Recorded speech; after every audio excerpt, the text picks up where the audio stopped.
Gimana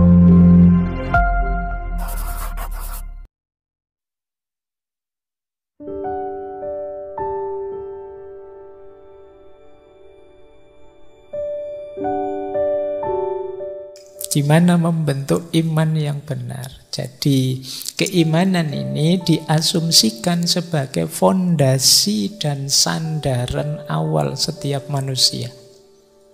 Maka pendidikan paling awal yang hendaknya diberikan itu adalah pendidikan keimanan ini. Karena manusia itu punya banyak karakter yang menunjukkan dia ini lemah, banyak kekurangan, sehingga perlu sandaran yang kuat untuk dia menjalani hidupnya.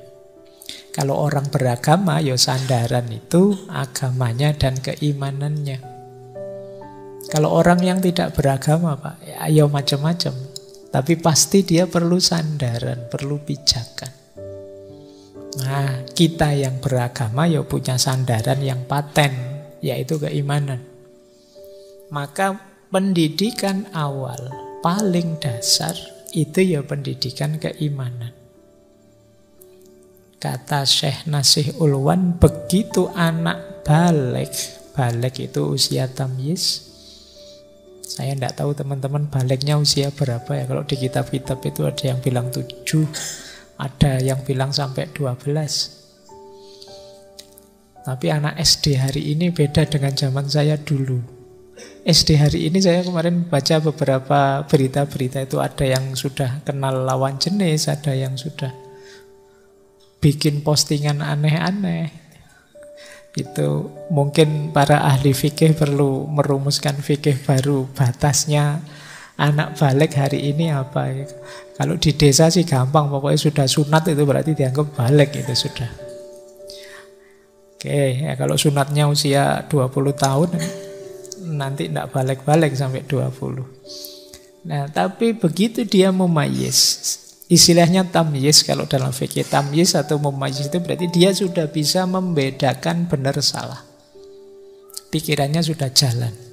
Itu berarti dia saatnya diberi dasar-dasar keberagamaan. Jadi isinya 3 secara umum.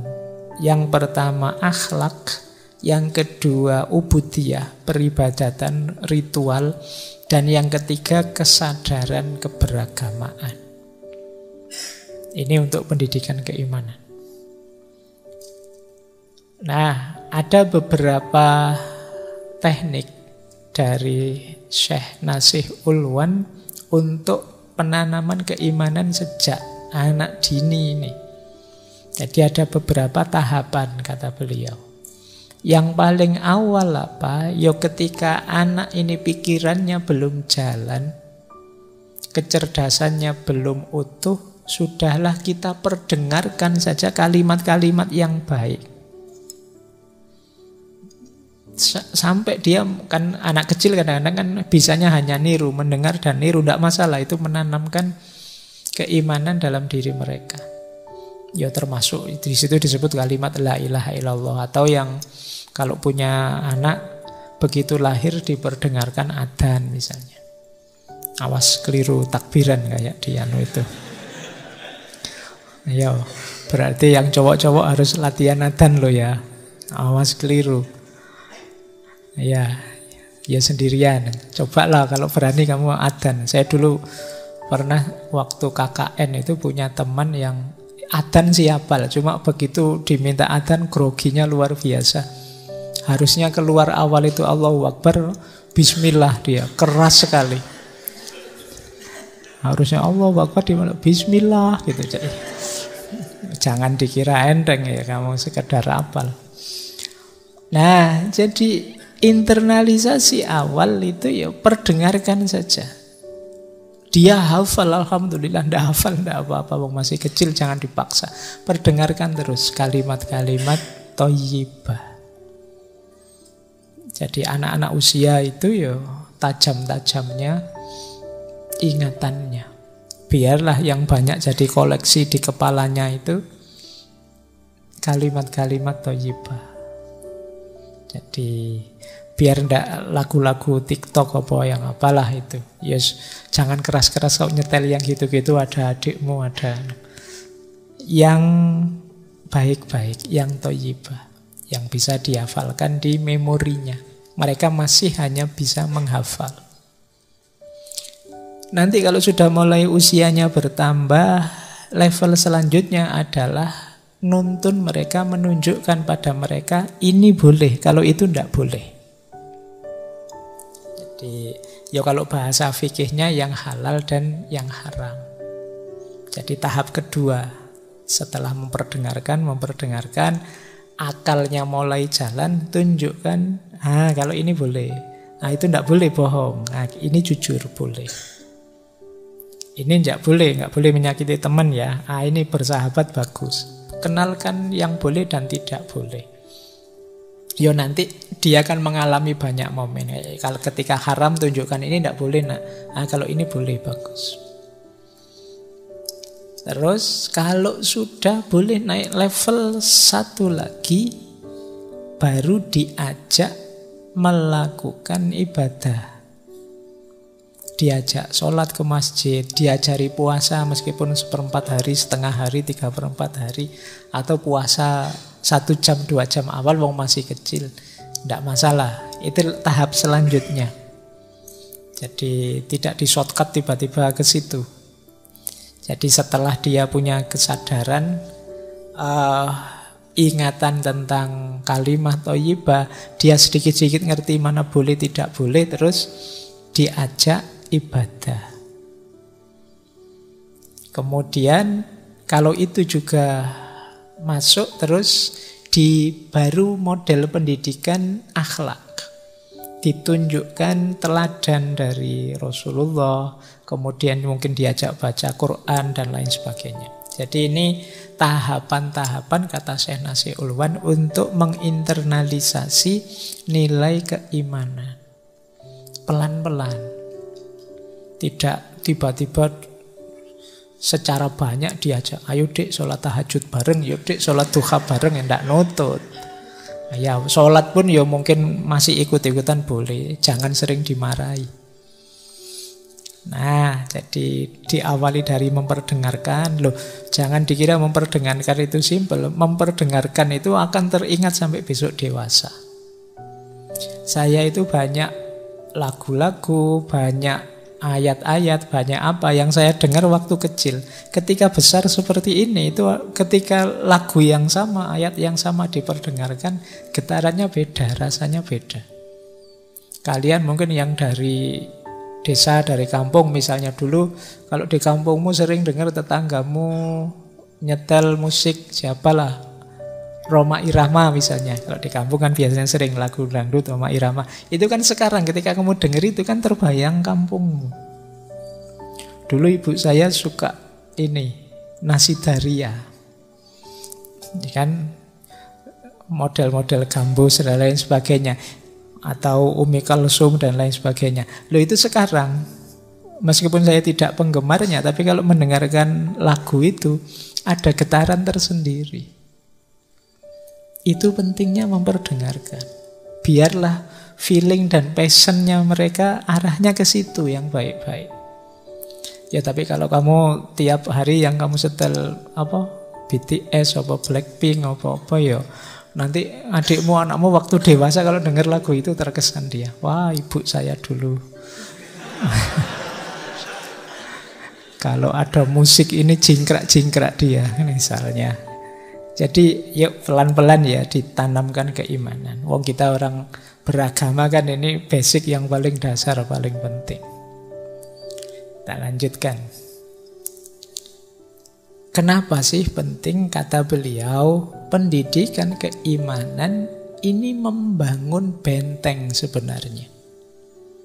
Besok ketika dia dewasa, kesadaran ilahiyah, kesadaran keimanan ini akan banyak menyelamatkan dia.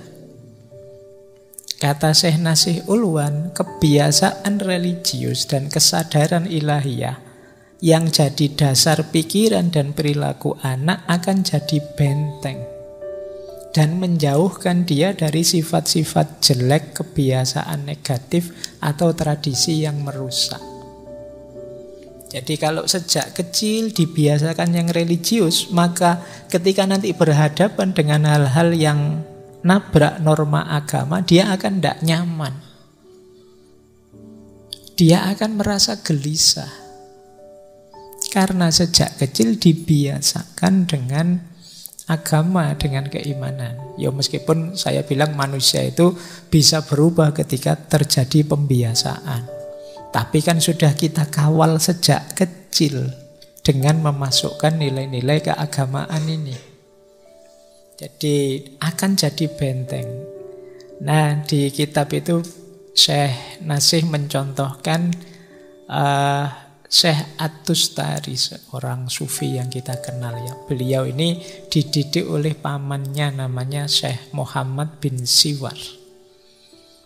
Syekhnya ini agak sufi, maka pendidikannya pada Syekh Tustari itu dididik agar selalu ingat, selalu takut, dan selalu berlindung pada Allah. Jadi setiap kali Syekh Tustari ini oleh pamannya disuruh mengulang kata-kata Allah bersamaku, Allah melihatku, Allah menyaksikan aku. Jadi kalimat ini disuruh mengulang terus. Itu cara menginternalisasikan nilai kesadaran tentang Allah. Loh, kalau ini terus masuk jadi cara pandang kita dalam hidup, kan kalau mau melakukan apa-apa, ini Allah melihatku loh, Allah menyaksikan aku loh. Itu yang disebut, ini terus dia jadi benteng. Wah, Allah melihatku, kalau aku bohong malu sama Allah. Mesti kecatet ini jeleknya. Jadi ini yang dimaksud pendidikan iman itu nanti jadi benteng ketika dia dewasa. Disinilah pentingnya tahap 1 kurikulum pendidikan itu ya pendidikan keimanan. Untuk menjaga diri seorang anak dari hal-hal negatif yang mengkontaminasi dirinya. Yuk kita lanjutkan. Sekarang yang kedua, ini yang paling banyak dibahas. Setelah pendidikan keimanan beres pada diri seorang anak, masuklah kita ke pendidikan akhlak, budi pekerti. Nah ini mulai agak panjang penjelasannya, karena ini yang paling urgent biasanya. Penanaman karakternya anak. Ada 5 1, 2, 3, 4, 5 jenis pendidikan budi pekerti.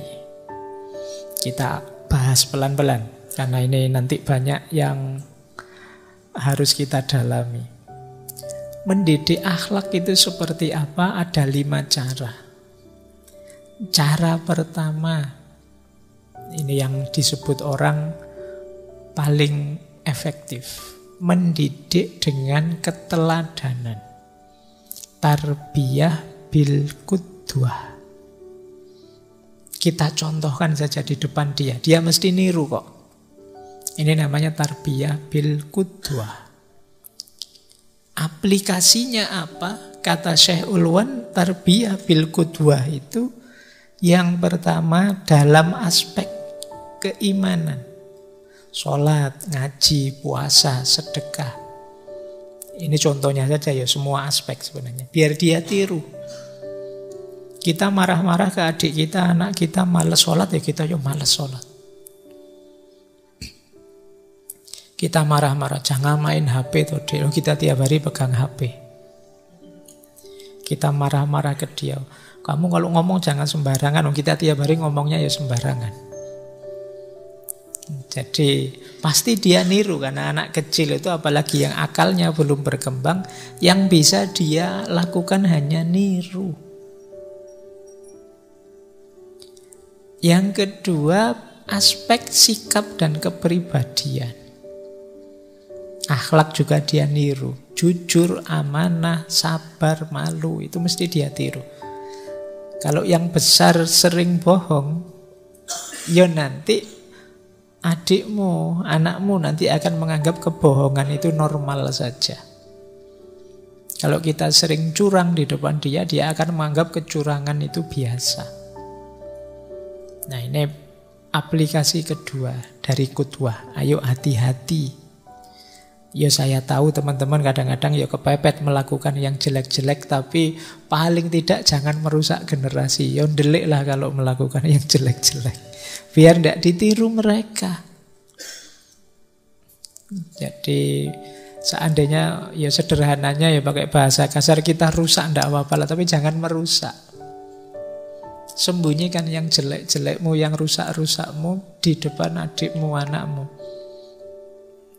Jadi biarlah kamu disebut pencitraan, tidak apa-apa.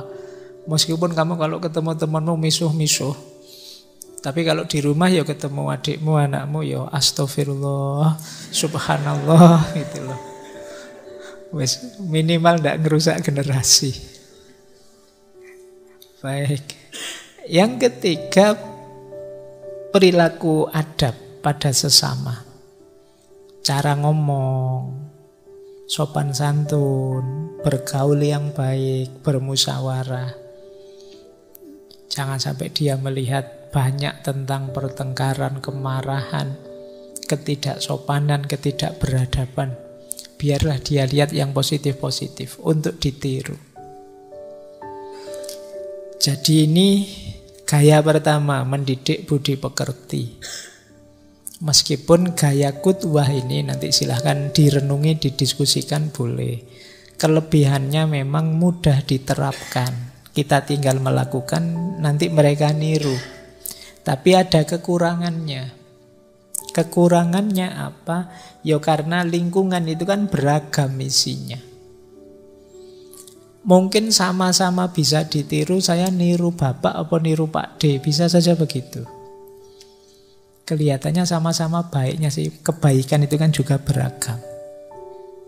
Atau kalau justru anak kita tidak bisa mendeteksi, adik kita tidak bisa mendeteksi bahwa yang ditiru yang ini loh, bukan yang ini.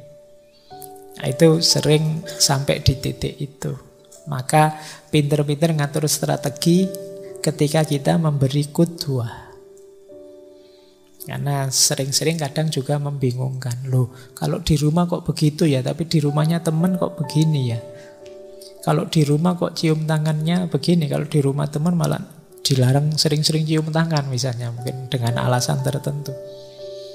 Nah, ini kelemahannya.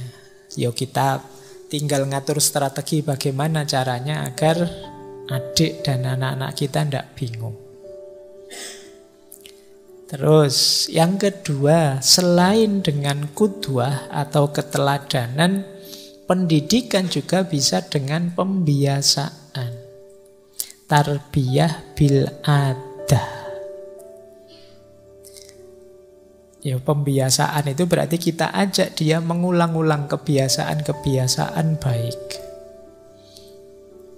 Caranya bagaimana? Yang pertama, ayo segera dimulai. Jangan ditunggu. Karena pembiasaan ini butuh waktu. Kalau ditunggu-tunggu ya tidak jadi. Kalian juga begitu. Kalau ingin membentuk dirimu melalui pembiasaan, yo kamu mulai sekarang. Saya ingin jadi penulis, Pak. Sementara ini saya masih males nulis. Yo, kamu mulai ya sekarang. Kalau tidak sekarang nanti jiwa penulismu tidak keluar-keluar. Perlu pembiasaan. Jadi harus segera dimulai. Saya ingin ngajak adik saya untuk rajin sholat kalau subuh mau bangun. Tapi besok sajalah, kasihan, nanti lama lagi terbentuknya. Maka untuk bisa pembiasaan segera dimulai kalau memungkinkan tentu saja. Jangan ditunda-tunda tanpa alasan. Karena pembiasaan ini di antara kelemahannya memang perlu waktu lama. Tidak mungkin orang terbentuk lewat pembiasaan yang singkat. Yang kedua, ada disiplinnya. Diawasi yang ketat. Jadi disiplin itu di bawahnya disebut istiqomah dan tegas. Kadang-kadang kita itu baik untuk diri kita atau kadang ketika didik itu takut untuk tegas. Kasihan ya masih kecil, kasihanlah masih ini. Kadang-kadang kasihannya sering menonjol, akhirnya pembiasaannya gagal. Ayo ya, dimulai sekarang. Ini kalau belum punya anak, tidak punya adik ya, untuk kalian ya, pembiasaan dimulai sekarang. Kebaikan apapun yang ingin kalian lakukan, mulailah sekarang. Jangan ditunda. Dan disiplin, terus tegas. Tegas itu ndak, saya harus melakukan ini. Ada godaan ndak, saya ndak mau. Itu namanya tegas. Dan kalau bisa pembiasaan itu tidak sekedar mekanistis, tapi kesadaran. Kalau sekedar mekanistis, nanti ketika ada halangan akan dijadikan alasan untuk berhenti. Tapi kalau sudah kesadaran, meskipun ada halangan, berusaha untuk tetap dijalankan. Itu berarti sudah sadar. Kalau sekedar mekanis kan ya, ketika ada halangan, ada alasan, lumayan. Alasan untuk libur, alasan untuk berhenti. Itu berarti masih mekanis. Kalau bisa ya sudah tumbuh jadi kesadaran diri. Tidak sekedar rutinitas. Kalau sudah sadar kan, ini sebenarnya dosennya bilang masuk ndak apa-apa, ndak masuk ndak apa-apa. Tapi saya masuk sajalah. Itu berarti ada kesadaran. Jadi, tapi kalau kalian hanya rutinitas, ya begitu ada halangan, kamu kesempatan untuk berhenti. Oh, saya sakit kok katanya, kalau sakit itu, nah, ya sudah. Saya sedang ini kok katanya boleh kok, ya sudah. Ada alasan untuk berhenti. Itu berarti masih rutinitas belaka. Nah, pendidikan dengan pembiasaan ini menarik karena dia biasanya hasilnya lebih paten, lebih mengakar. Karena nanti ujungnya adalah terkondisikannya jiwa. Ya sering saya gambarkan, yang biasa sholat 5 waktu, ninggal sholat itu rasanya tidak enak. Itu hasil dari pembiasaan. Kalau bahasa psikologinya dia jadi habit of mind.